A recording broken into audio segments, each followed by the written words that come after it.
One of my seminary professors used to say, with a smirk, "What happens in Corinth stays in Corinth."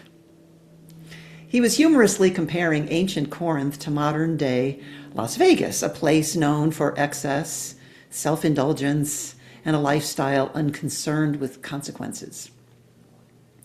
And when we read Paul's letters to the Corinthians, we begin to understand why he made that comparison. The Christian community in Corinth had become consumed with comparison and competition, and Paul's first letter was written in response to those troubling reports. His second letter addressed another crisis, and that's what we read today.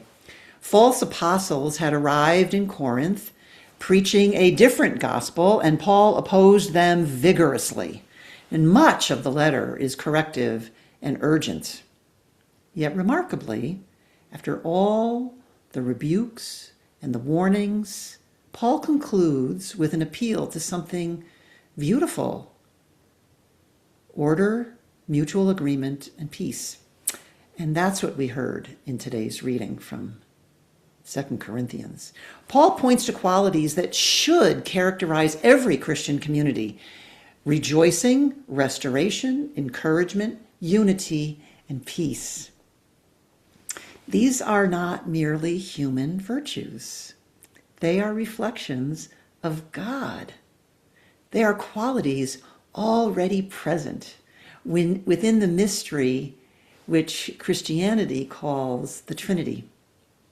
The persons of the Trinity exist in perfect communion. There aren't any boundary lines that protect one from the other.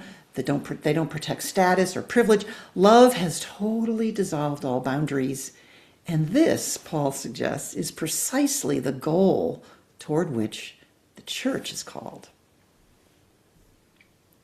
Yesterday, my husband Ken and I visited the Peabody Essex Museum in Salem, Mass. As I walked through its exhibits, I found myself face to face with the very same human struggles that troubled Corinth and prompted Paul's letters. There was one special exhibition that featured the life and work of Edmonia Lewis, a remarkable sculptor born in the U.S. in 1844. Because she was both Native American and African, she encountered such prejudice and discrimination that she eventually moved to Rome in order to pursue her artistic vocation. Another exhibit tells the heartbreaking story of the Salem witch trials of 1692 and 1693, when 25 innocent people lost their lives and many others were imprisoned by this whirlwind of fear, intolerance, and injustice. And still another exhibit documents the history of Native peoples in Massachusetts and throughout the country, revealing both their enduring presence and the oppression they have suffered. And as I moved through these exhibits, I was so struck by how contemporary Scripture remains. The human tendency toward division, prejudice, fear, exclusion is certainly not confined to ancient Corinth or colonial Salem. It remains with us today. Then, as now, sadly, the majority of oppressors, at least in this country, identify as followers of Christ. And so Paul's words speak to us just as urgently as they spoke to the Corinthians. So in that, he encourages God's people to do 5 different things. First, rejoice. Rejoicing is not naive optimism. It's a deliberate choice to ground ourselves, ground our lives in God's faithfulness rather than in our fears. The second thing, mend our ways. The Greek word that Paul uses carries this sense of repairing, restoring, making whole. We're called to examine our thoughts and actions and allow God to perfect what is broken within us. Third, Encourage one another. Christian community is never a solitary endeavor. Fourth, be of one mind.